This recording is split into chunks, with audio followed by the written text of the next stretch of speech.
نحمده ونستعينه ونستهديه ونستغفره ونعوذ بالله من شرور أنفسنا وسيئات أعمالنا من يهده الله فلا مضل له ومن يضلل فلا هادي له أشهد أن لا إله إلا الله وحده لا شريك له وأشهد أن محمدا عبده ورسوله يا أيها الذين آمنوا اتقوا الله وقولوا قولا سديدا يصلح لكم أعمالكم ويغفر لكم ذنوبكم ومن يطع الله ورسوله فقد فاز فوزا عظيما فإن أصدق الحديث كتاب الله وخير الهدي هدي محمد وشر الأمور محدثاتها وكل محدثة بدعة وكل بدعة ضلالة وكل ضلالة في النار أو كما قال صلى الله عليه وآله وسلم. الحمد لله الذي بنعمته تتم الصالحات. ربنا آتنا من لدنك رحمة وهيئ لنا من أمرنا رشدا. Alhamdulillah, syukur kepada Allah Subhanahu wa taala kerana dengan rahmat dan juga fadlnya Allah Taala beri kepada kita kesempatan, ruang dan juga waktu untuk kita sama-sama menyambung lagi bacaan kitab Syarh Sunnah dari Imam Al-Muzani rahimahullah taala. Dan hari ini kita akan sambung sikit lagi dalam bab muqaddimah ataupun pendahuluan yang ditulis oleh Al-Imam Abu Ibrahim Al-Muzani rahimahullah taala. Dan kita masuk teruslah kepada bacaan kita itu. Okey, boleh sekarang. ونصدق رحمه الله تعالى ونفعنا به في الدار آمين يا رب العالمين. الحمد لله الحق من ذكر وأولى من شكر وعليه يثني الواحد الصمد الذي ليس له صاحب ولا ولد جل عن المحيد فلا شبيه له ولا عليم السميع البصير العليم الخبير البديع الرفيع. Yang mana maksud dia segala puji bagi Allah, zat yang berhak disebut dan paling utama untuk disyukuri. Baginya aku memuji Al-Wahid yang Maha Esa, As-Samad yang menjadi tumpuan segala makhluk, yang tiada baginya sahabat, tidak juga anak, agung daripada persamaan dan tiada yang serupa dengannya, tiada yang sebanding dengannya. As-Sami' Maha mendengar, Al-Basir Maha melihat, Al-Alim Maha mengetahui, Al-Khabir Maha mendalam pengetahuannya, Al-Mani' Maha kuat, Ar-Rafi' Maha tinggi. Bermula daripada Alhamdulillahi ahaqqun madzukir sampailah kepada matan Al-Mani' Ar-Rafi' itu dia panggil daruratu isbat sifat bila tamthil wala ta'til, iaitu Al-Imam Al-Muzani ayat kepada kita sini bahawa dalam perniagaan ni bermula dari Alhamdulillahi ahaqqun madzukir sampai kepada Al-Mani' Ar-Rafi' ni perlunya mengisbat sifat Allah Subhanahu wa taala tanpa kita jadikan sifat Allah ni ada tamthil ataupun ada persamaan dengan makhluk, wala ta'til, dan juga tidak boleh kita tukar sifat Allah Subhanahu wa taala. Tukar sifat Allah Subhanahu wa taala dan tidak boleh juga kita ni tamthilkan sifat Allah Subhanahu wa taala sama dengan makhluk. Al-Wahidus Samad. Al-Wahidus Samad maksud dia daripada nama-nama Allah. Al-Wahid ni nama Allah Subhanahu wa taala, As-Samad pun nama Allah Subhanahu wa taala. Al-Wahid Al-Ahad iaitu yang Maha Esa ataupun terjemahan yang biasa digunakan ialah tunggal. Allah Taala ni bersifat dengan tunggal, satu-satu saja. Allah Taala ni tidak ada zat yang berbilang-bilang. Was-Samad seperti mana yang Allah Taala sebut dalam surah Al-Ikhlas, Qul huwallahu ahad, Allahus samad. As-Samad sini kalau dia beri terjemahan sini ialah yang menjadi tumpuan segala makhluk. Ataupun kalau kita tengok syarat yang disyarat oleh para ulama, ahadun fi dzati, yang tunggal pada zatnya, wa ahadun fi sifati, yang juga tunggal pada sifat-sifatnya, ghalibun wa la yughlib, yang mana Allah Ta'ala ni maha perkasa dan tidak boleh ditewaskan oleh mana-mana sahaja. Qahirun, maha qahirun ni nak terjemah bahasa Melayu ni deadpan ni yang jadi isu ni, cakap apa ni, Allah Ta'ala tu bersifat sombong ataupun bersifat deadpan, mutakabbir. Benda-benda gini kalau dia letakkan kepada Allah Subhanahu wa taala, maka dia tidak akan memberi impak yang negatif. Contohnya sifat al-mutakabbir. Mutakabbir maksudnya sombong, yang maha sombong. Allah Taala dia berhak untuk menjadi sombong sebab dia yang menciptakan. Tapi sombong ni jika diletakkan pada makhluk, maka dia jadi negatif. Tu benda kita kena faham. Kita kena faham dalam bab bertahammul ataupun berinteraksi dengan ayat-ayat sifat dan juga asma Allah Subhanahu wa taala. Azizun, Allah Taala Maha Suci, Maha Mulia daripada segala-galanya. Wala yahtaju ila ma'in wala wazir. Dan Allah Taala ni tidak berhak ataupun berkehendak kepada ma'inun, iaitu pembantu. Wazirun, wazir ni maksud dia naib ataupun wakil yang tujuannya memudahkan urusan Allah Subhanahu wa taala. Allah Taala Maha bersih daripada segala benda-benda. Allah Taala sendiri yang menguruskan semuanya. La ya'uduhu hifzuhuma. Allah Taala yang tidak rasa letih pun, tidak ada rasa susah ataupun tidak ada rasa rumit dalam menguruskan segala urusan makhluk. Dan perlu pada kita sini, bila kita baca matan ni, bila kita baca risalah ni, perlu pada kita ada satu sikap iaitu isbat. Isbat ni kemudian mensabitkan, terima secara ulat-ulat, ataupun bahasa mulutnya tenang, tegak, tak payah banyak-banyak. Sifat Allah Subhanahu wa taala ini tidak perlu takwil banyak, sebab Allah Taala ni dia riwayat dengan bahasa yang mudah. Quran pun bahasa mudah, bukan bahasa yang payah. Tidak perlu. Kalau yang kata jadi takwil, jadi benda-benda ni, dia mari selepas daripada syubhat daripada iblis. Waktu yang kita dapat syubhat daripada iblis. Sebab tu kita kena ingat antara doa Imam Ahmad bin Hanbal. Imam Ahmad bin Hanbal antara orang yang memperjuangkan akidah yang sahih di depan Khalifah Ma'mun. Selepas daripada dia ni selesai daripada tahanan umum, dia kena tahanan umum sama Khalifah Ma'mun kalau kita baca sirah dia. Selepas daripada naik saja Khalifah yang baru Al-Mu'tasim billah, Al-Mu'tasim bebaskan dia. Al-Mu'tasim bebaskan dia. Dan di akhir hayat dia berdoa kepada Allah Subhanahu wa taala, Allahumma ighfir man zalamani, waghfir man sajanani, waghfir man darabani. Ya Allah, ampunilah dosa orang yang telah menzalimi, dan ampuni juga dosa orang yang telah mempenjarakan, dan ampuni juga dosa orang yang telah memukul. Maknanya Imam Ahmad maaf semua. Cuma satu saja Imam Ahmad minta kepada Allah Ta'ala, wala yaghfiru ashabul bid'ah, sahibul bid'ah. Orang yang buat bid'ah, bid'ah yang kata Quran ni makhluk, bid'ah murji'ah, bid'ah mu'tazilah ni, jangan ampunkan mereka. Sebab punca yang jadi bercelaru umat ialah wujudnya kumpulan. Hak ni jangan ampun.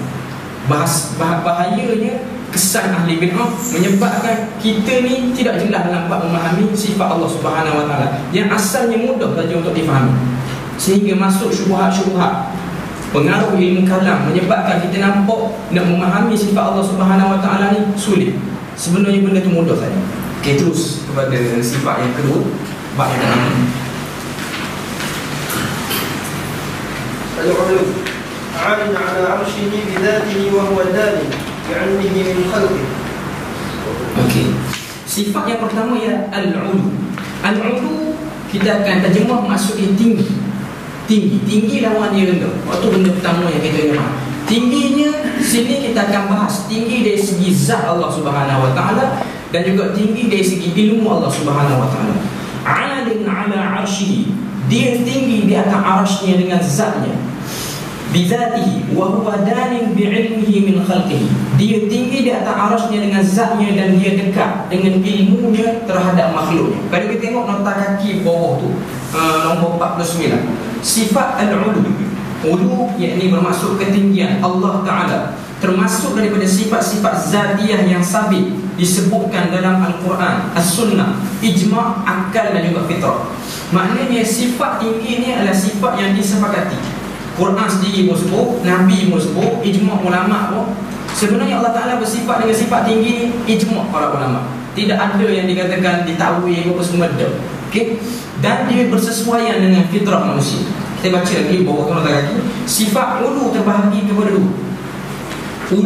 Ulu izzat, iaitu maksudnya Allah Ta'ala dengan zatnya berada di atas kesemua makhluknya. Allah Ta'ala ni tinggi dari segi zat. Zat dia berada pada tempat yang tertinggi.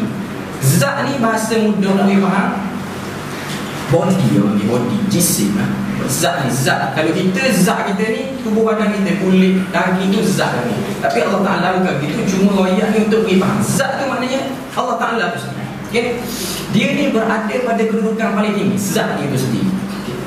Seterusnya, ulu sifat, iaitu maksudnya apa sahaja sifat kesempurnaan yang ada, maka Allah lebih tinggi dan lebih sempurna. Maknanya Allah Ta'ala ni tinggi dari segi zat, dari segi sifat pun Allah Ta'ala maha tinggi. Kalau kata Allah Ta'ala maha mendengar, maka dia mendengar pada tahap pendengaran yang paling tinggi sikit. Allah Ta'ala mendengar suara yang kuat, suara yang slow, suara yang tersembunyi, suara yang jelas, semua Allah Ta'ala dengar. Itu benda yang kita kena faham. Dalil-dalil menunjukkan sifat ulu Allah sangat banyak di dalam Al-Quran, antaranya firman Allah Ta'ala, yakhafuna rabbahum min fawqihim. Maksudnya mereka para malaikat takut kepada Tuhan mereka yang ada di atas mereka dan melaksanakan apa yang diperintahkan. Min fawqihim sudah cukup dalil menunjukkan bahawasanya Allah Ta'ala itu tinggi dari segi zatnya, tinggi dari segi zatnya. Itu benda yang kita faham. Okey, seterusnya firman yang kedua Allah Ta'ala sebut, wa huwal qahiru fawqa ibadi, dan dialah yang maha berkuasa atas semua hamba-hambanya. Atas, perkataan fawqa maksud dia atas. Atas ini ialah atas, maksudnya tingginya zat Allah Subhanahu wa Ta'ala. Seterusnya firman Allah Ta'ala, wa huwal aliyyul azim, dan dialah Allah yang maha tinggi lagi maha agung. Firman Allah Ta'ala, aamintum man fis sama, apakah kamu merasa aman terhadap Allah yang ada di langit? Bila kita tengok aamintum man fis sama, sini menunjukkan bahawasanya sangat jelas bahawasanya Allah Ta'ala tu zat dia berada di langit dan zat dia maha tinggi melebihi segala apapun itu. Cuma sebahagian orang dia menggunakan dalil Al-Quran juga. Dia kata Allah Ta'ala ni tidak ada sifat ketinggian. Ni dia panggil taktil. Taktil ni maksudnya tukar tu, kata tak ada. Sama juga dengan nafi. Nafi pun menolak sifat tu, taktil pun tukar. Tolak dan tukar kaedah ni, nak faham kaedah ni.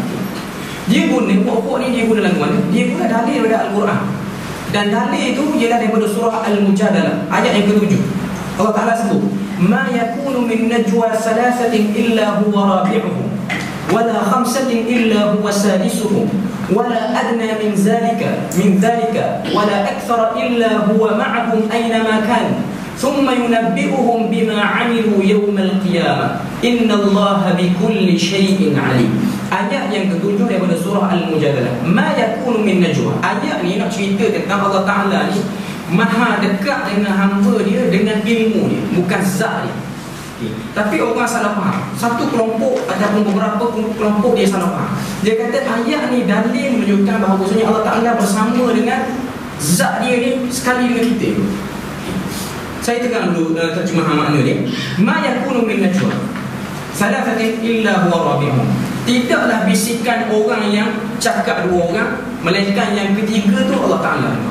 Tidak juga orang yang cakap 3 orang, melainkan yang keempat Allah Ta'ala juga tidak orang yang cakap 5 orang, melainkan yang keenam Allah Ta'ala juga dengar.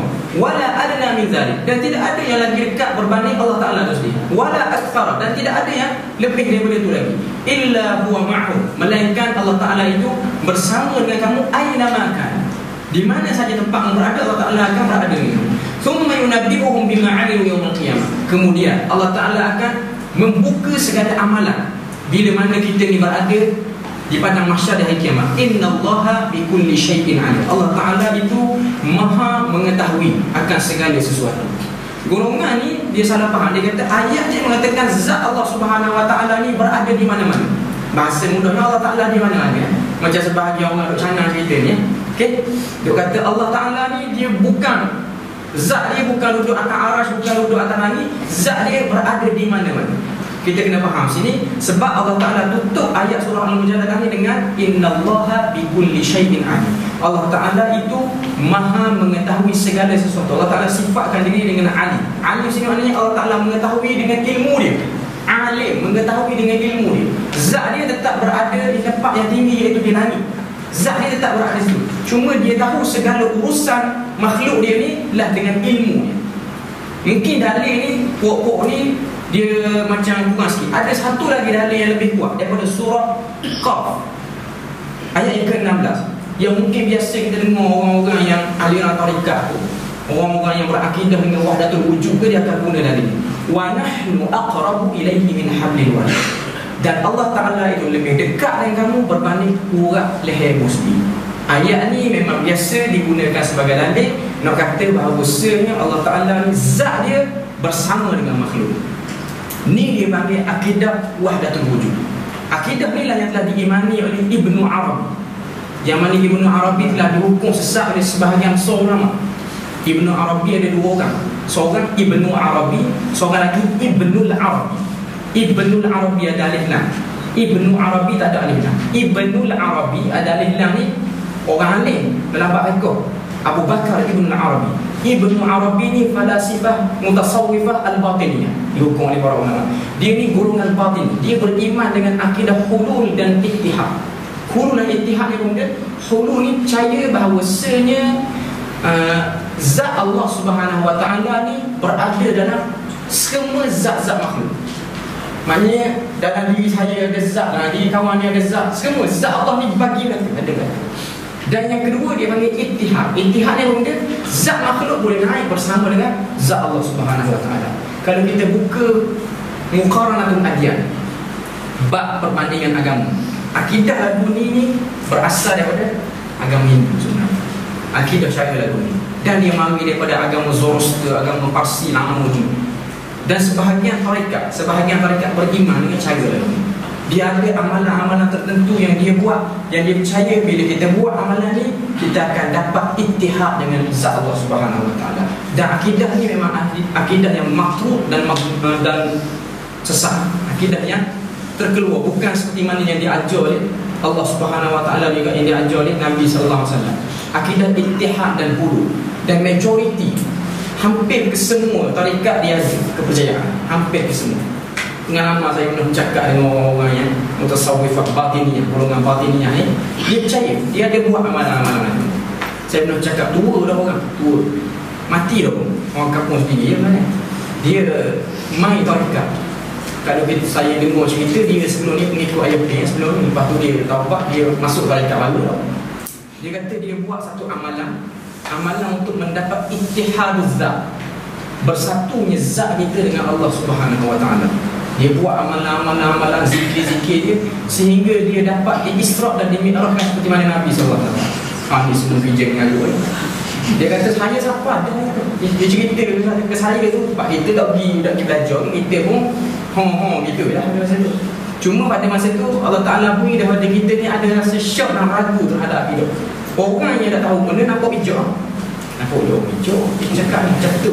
Okey, dia kata saya sapa dah, bahkan saya pernah sapa kaki saya di bulan. Cerita hebat kan. Saya pada masa tu fikir dah, kalau begitu kena royak ke Malaysia, Afrika, dia orang kedua pula sapa bulan tak ada ni Australia. Sepatutnya gitu, patut boleh datuk nama dah datuk sebenarnya. Tapi akidah ni mengaruh, sangat mengaruh. Ittihad, nak sapa nak bersama dengan Allah Subhanahu Wa Taala, dia satu benda yang tidak logik. Seperti mana cerita yang biasa dicanang oleh sebahagian orang, yang mana Imam Ahmad ni mimpi jumpa Nabi sampai 99 kali. Ini semua benda yang ditolak oleh para ulama. Benda-benda ini tidak perlu sampai tahap tu. Tidak perlu. Allah Ta'ala tidak suruh kita kenal dia sampai tahap tu. Cukup mudah akidah kita mari daripada Al-Quran.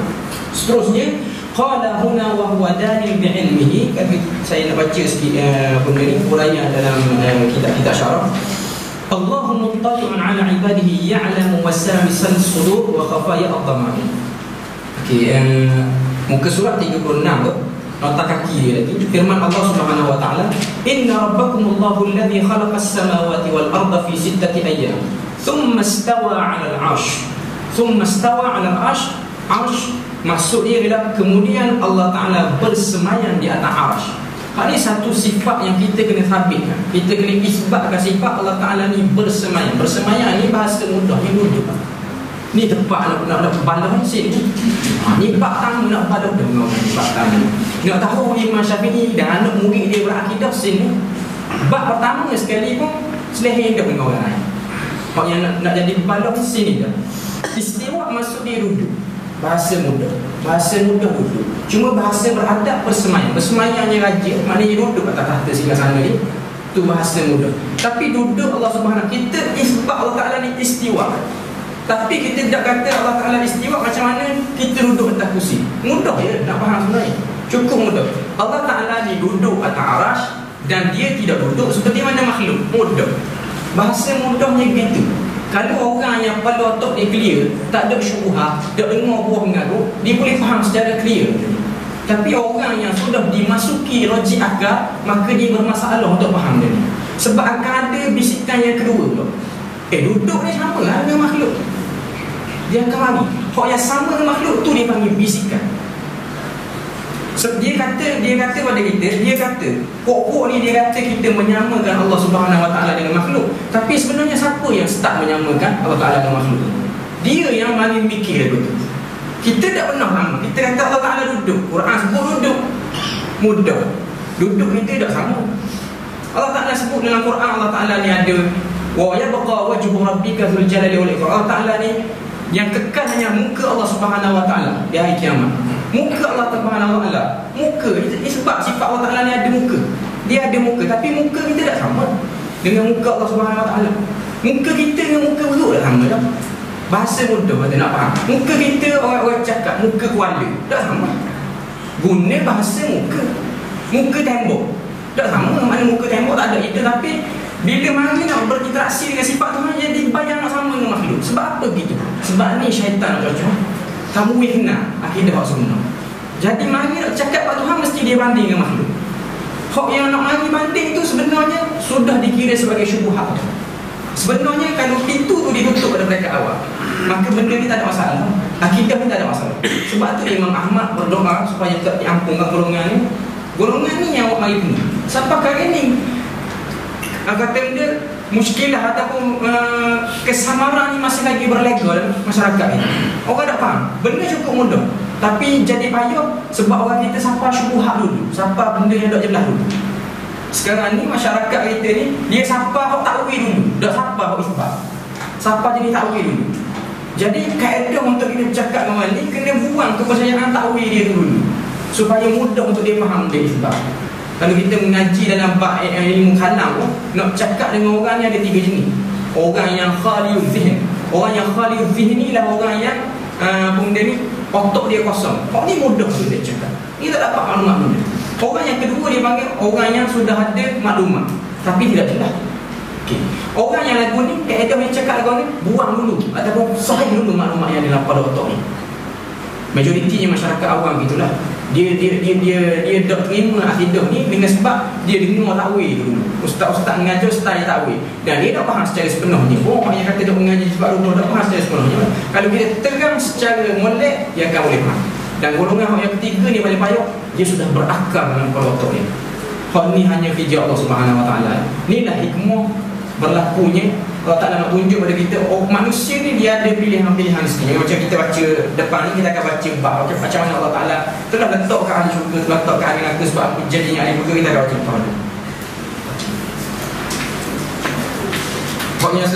Hak yang selebihnya tu daripada muka surat 36 sampai ke muka surat 40, nota kaki tu ialah dalil-dalil daripada Al-Quran, dalil-dalil daripada hadis, dan juga dalil-dalil daripada kitab-kitab yang menerangkan tentang akidah. Cuma saya nak ambil satu saja, muka surat 37 tu, kat bawah sekali kata Imam Abul Hasan Al-Ash'ari rahimahullah. Kau ni kata-kata tokoh Asy'ariyah ni, yang mana Asy'ariyah tu pun dia ambil daripada nama dia. Yang mana kata-kata ni dia tulis dalam kitab Al-Ibanah Al-Usul Ad-Diyanah. Yang mana kitab ni pun telah ditamah. Dia kata kat kitab ni baru ditulis oleh golongan Wahabi yang mudah senang kita. Dia kata Wahabi baru tulis kan. Ibanah ni Abu Hasan Al-Ash'ari ni tak tulis. Dia tak tulis.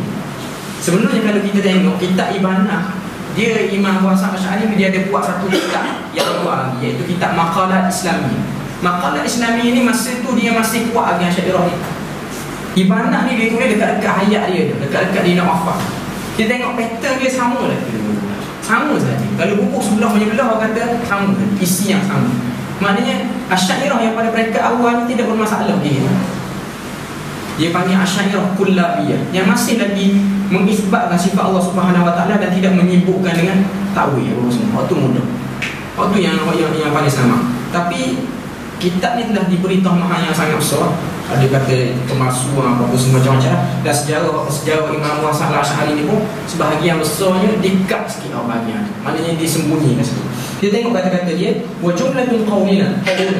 wa anna Allah Ta'ala mustawin ala arsyihi kama qala ar-rahmanu ala al-arsy istawa. Maksudnya dan secara ringkas, akidah pegangan kami beriktikad bahawasanya Allah Ta'ala beristiwa di atas arasy-Nya sebagaimana firman-Nya ar-rahmanu ala al-arsy istawa di atas arasy. Hak ni kata-kata terakhir sebelum Al-Imam Abu Hasan Al-Asy'ari sebelum dia wafat. Dan dia menyatakan pendirian dia bertaubat daripada akidah dia orang ni. Ketika mana dia berkhutbah di Masjid Umawi di Syria, di Damsyik hari ini, dia naik, dia mengisytiharkan bahawa dia telah melepaskan akidah dia yang lama. Pada masa tu dia cabut jubah bahagian luar ni. Maka dia kata kepada jemaah yang ada, hari ni aku telah mencabut akidah aku yang lama tu dan aku balik kepada akidah yang asal, seperti mana aku cabut jubah ni hari ni. Dia tidak berpegang lagi. Maknanya sebahagian pengkaji dia meletakkan bahawasanya Imam Abu Hasan Al-Asy'ari balik kepada pegangan asal, akidah yang asal, iaitu akidah yang mengisbatkan tanpa ta'wil, tanpa ta'til apa-apa saja. Seterusnya sambung ke surat 41. Qada.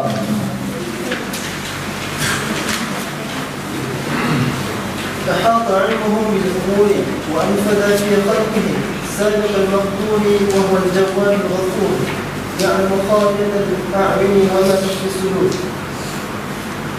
فالخلق عاملون بسابق علمه ونافذون لما خلقهم له في الخير وشر لا يملكون لأنفسهم من الطاعة نفعا ولا يجدون إلى صرف المعصية عنها دفعا.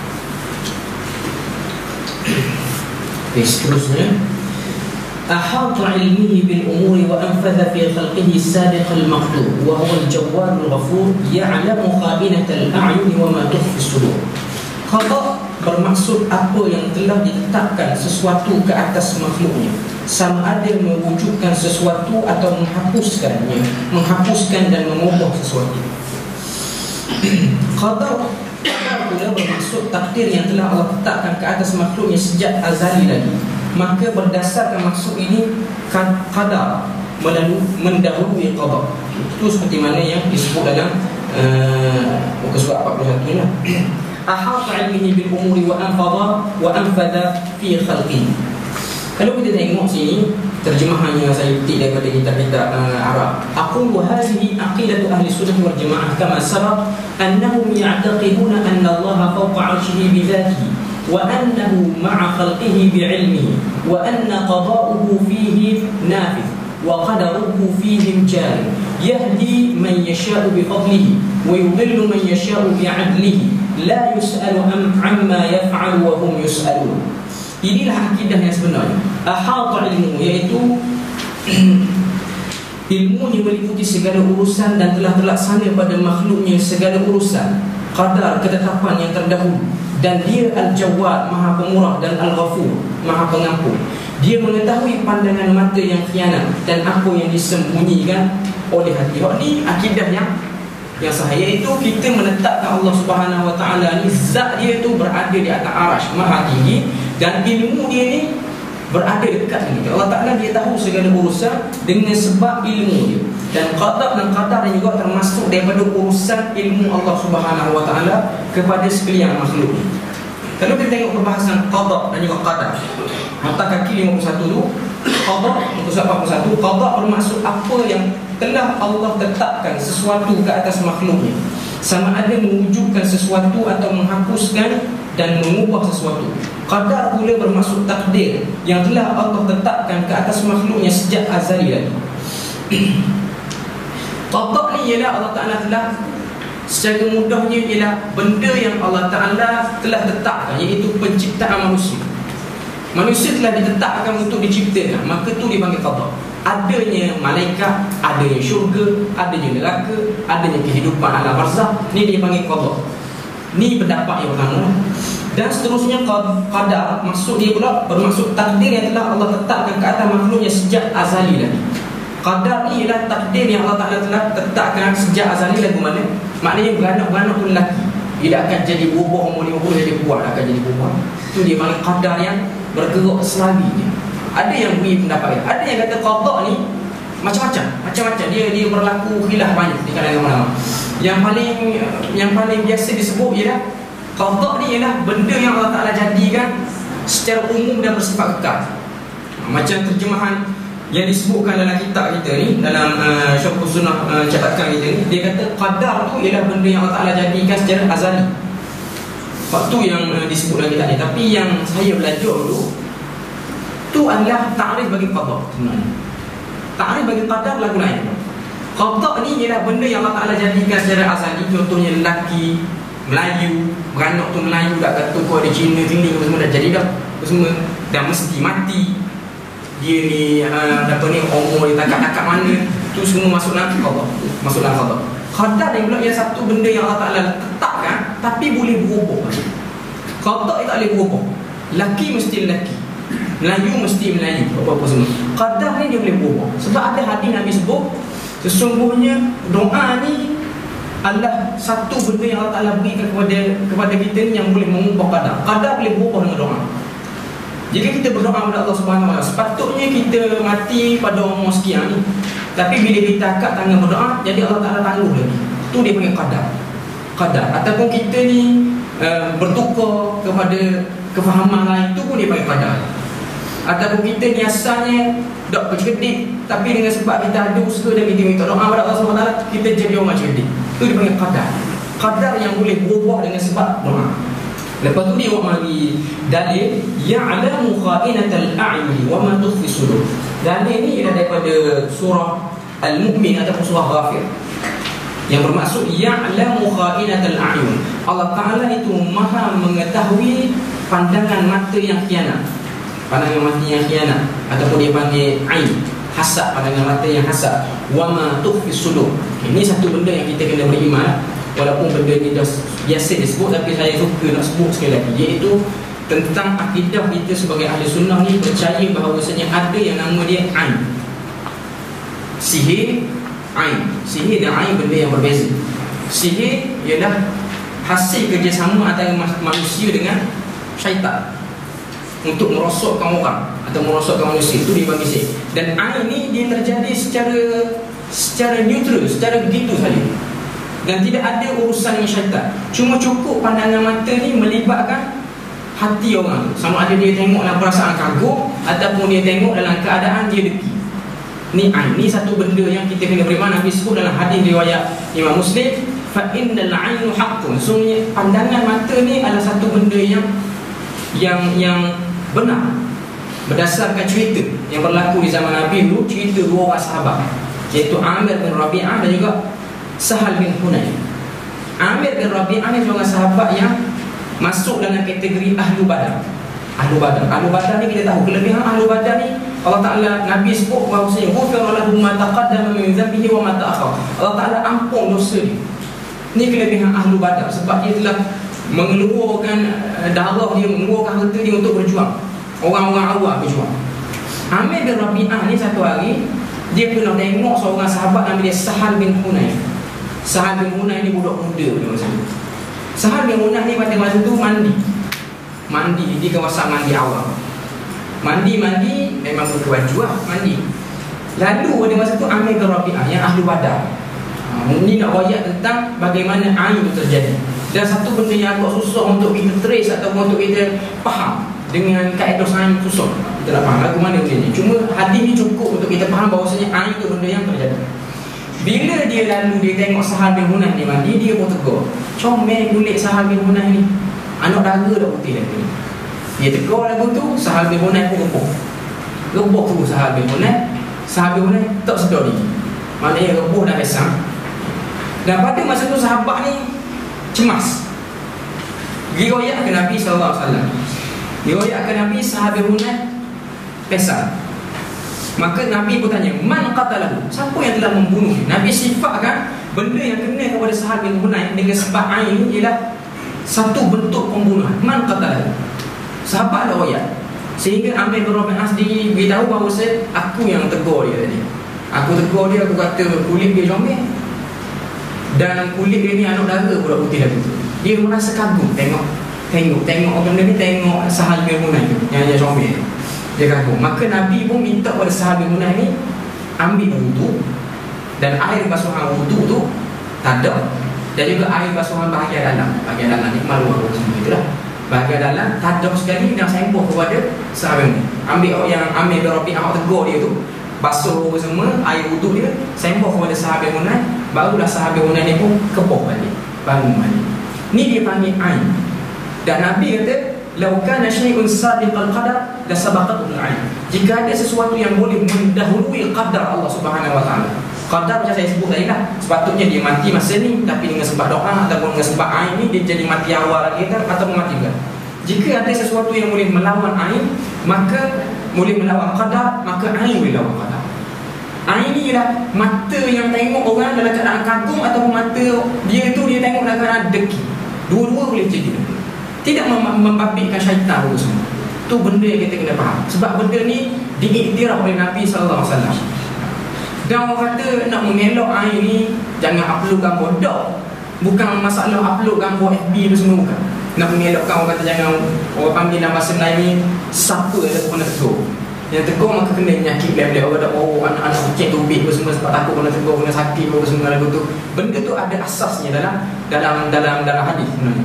Tapi sebenarnya air ni menjadi dalam keadaan kita susah untuk kita faham lagu mana. Ni nak sebut bahawasanya kudrat dan qadar Allah Subhanahu wa taala itu dalam bab ni. Cuma Nabi beri kepada kita beberapa panduan untuk kita selamat daripada kena air. Antaranya cara yang paling mudah sekali, kita melazimi zikir pagi dan petang dalam Hisnul Muslim, itu yang paling mudah.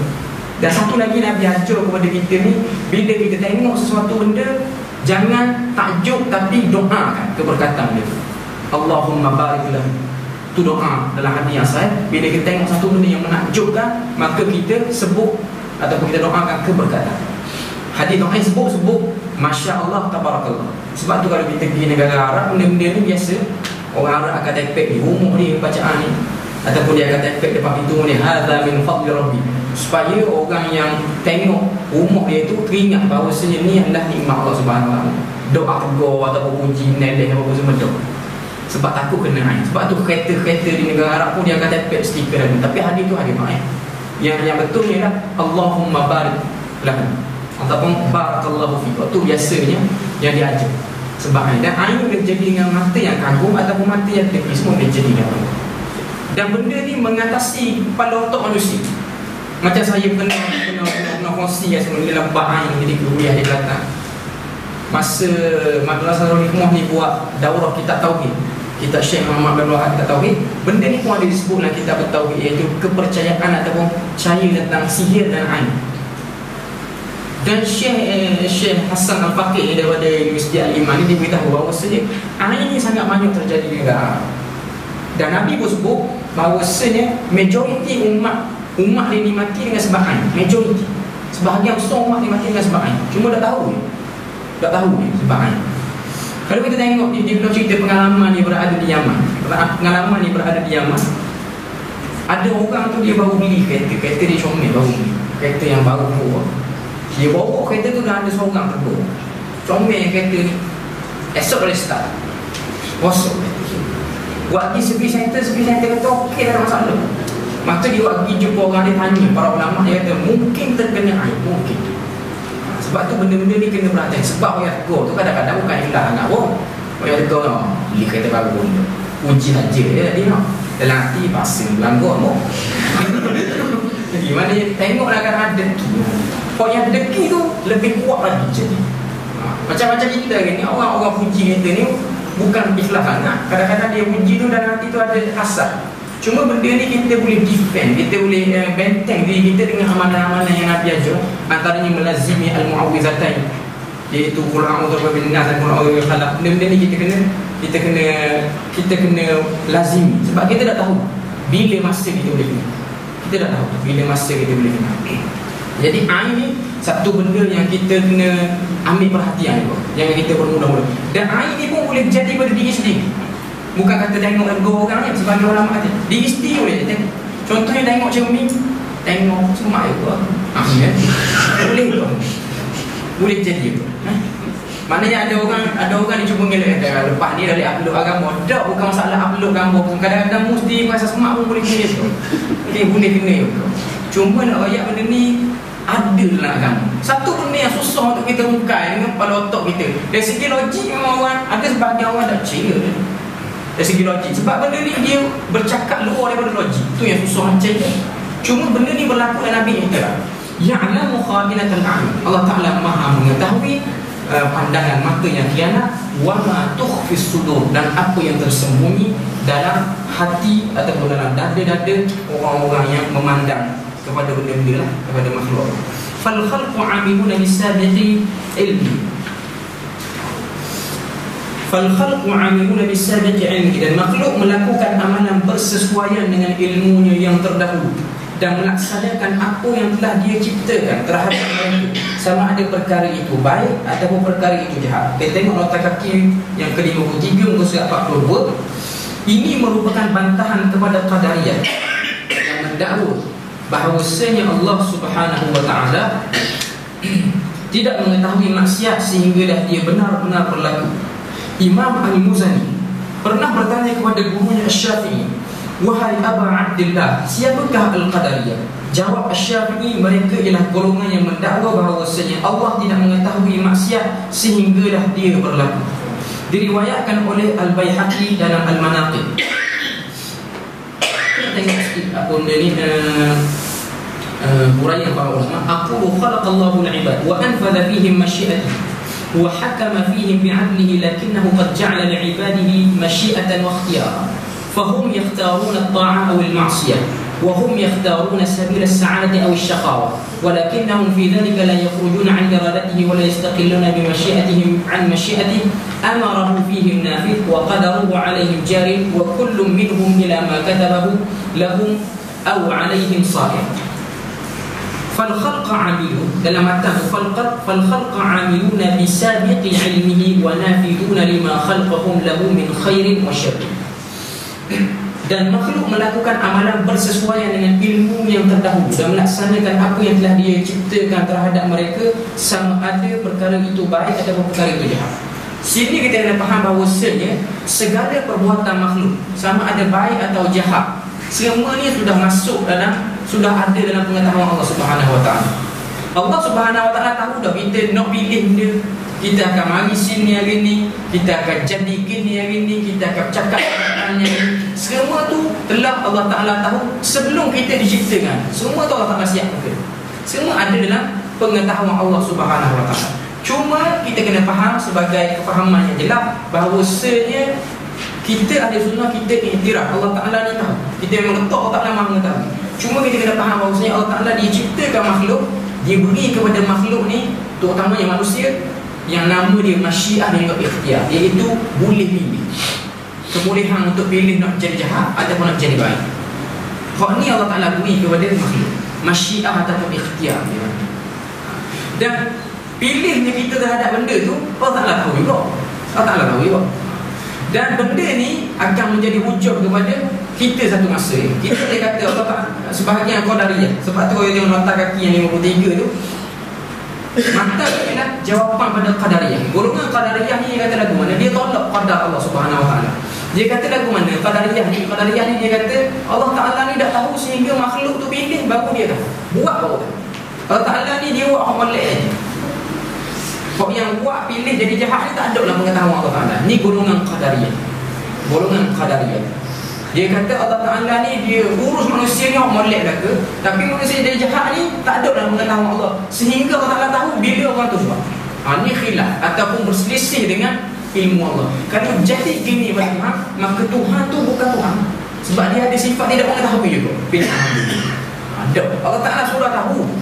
Kalau nak jadi jahat Allah Ta'ala tahu, nak jadi baik Allah Ta'ala tahu. Cuma Allah Ta'ala beri kita ikhtiar. Dan ikhtiar tu dia tahu. Semua dia tahu. Dan ni termasuk dalam urusan yang Allah Ta'ala buat, sebab dia tu Tuhan. Waktu ya, bagi saya punya kefahaman hak mudah ni. Sebab apa ada orang ni buat sekabut kepala ni, dah apa Tuhan buat jadi ada jahat, jadi ada baik. Kuat anda dia Tuhan. Tu je mudah. Dia Tuhan, dia buat makhluk, ada dia puas ada saja, dia nak buat makhluk, ada dia. Bahasa mudah, bahasa cakap ilmu kalam lah panggil.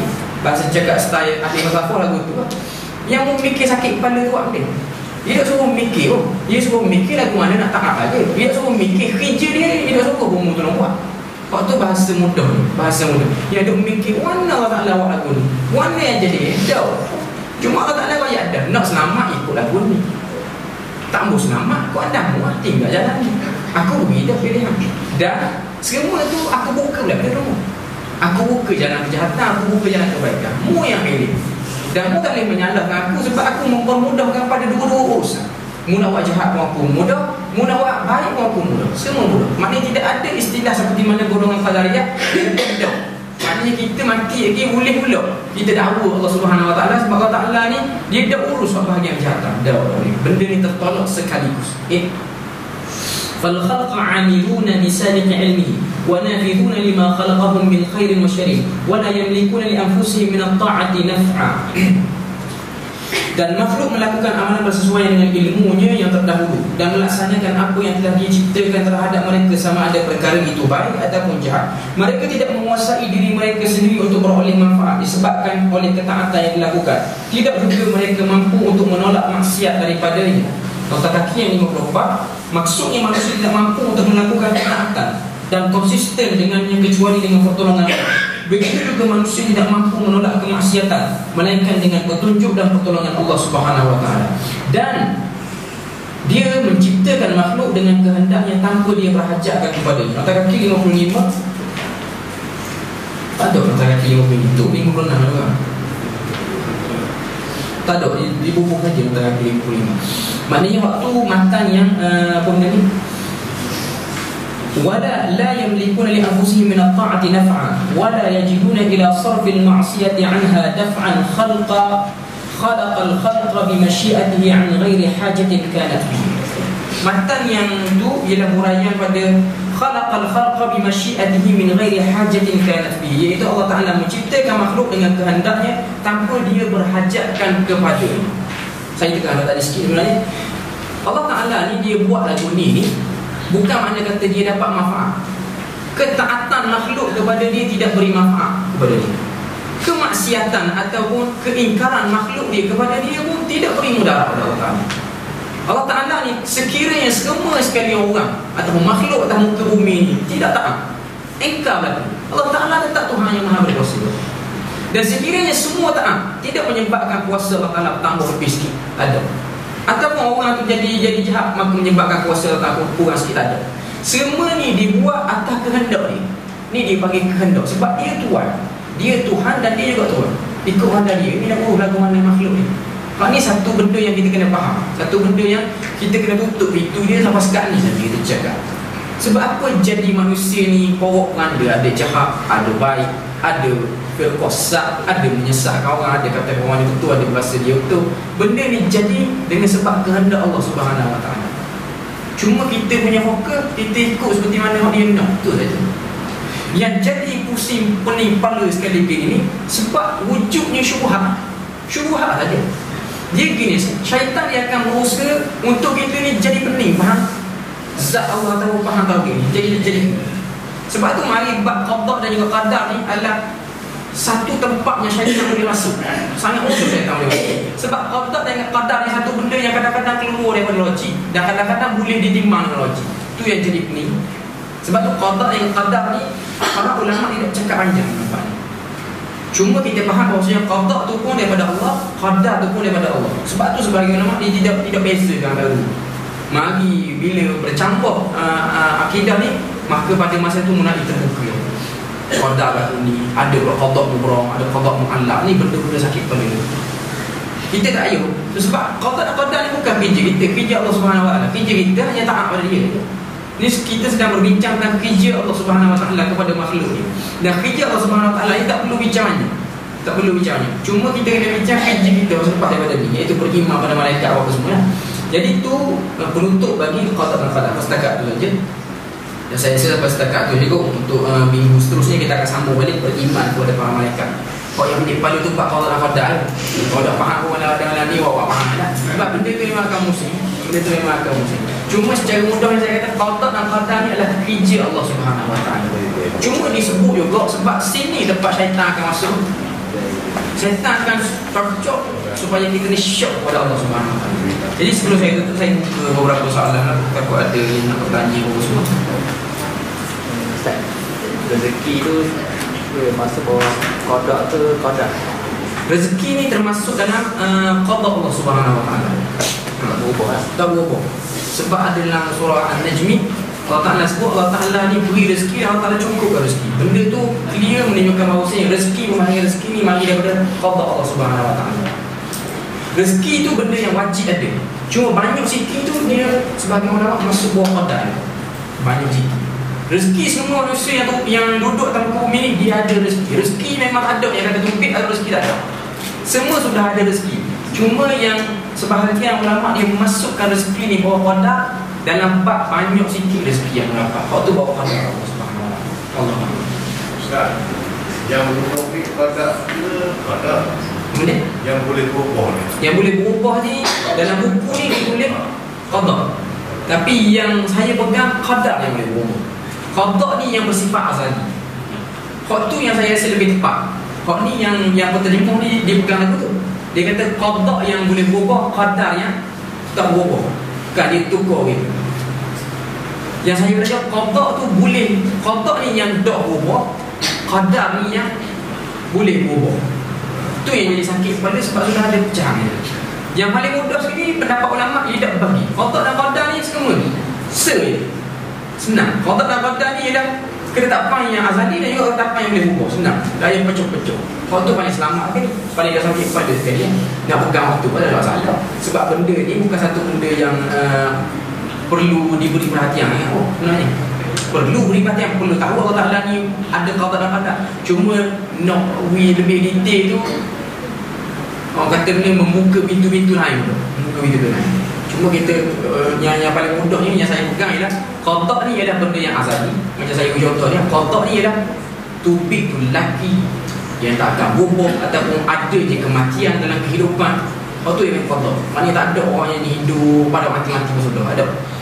Itu dia main qada, ketetapan. Maknanya akan ada berlaku kiamat, akan ada masuk surga. Qadar ni yang boleh berubah. Dalam buku ni dia lain sikit. Sebab syarat-syarat sunnah al-Muzani ni ramai orang yang syarat. Kau ni kawan ni syarah lagu ni macam akidah tahawiyah pun gitu. Kita akidah tahawiyah ni gaya Hanana pun bukan yang Hanana. Gaya Asy'ariyah pun ada kitab di sini. Kau yang belum yang la yang salafiyah pun dah. Ada huraian di sini. Tapi isi itu isinya sama ya. Yang jadi kilah cuma nak memperinci kan. Allah Taala. Ada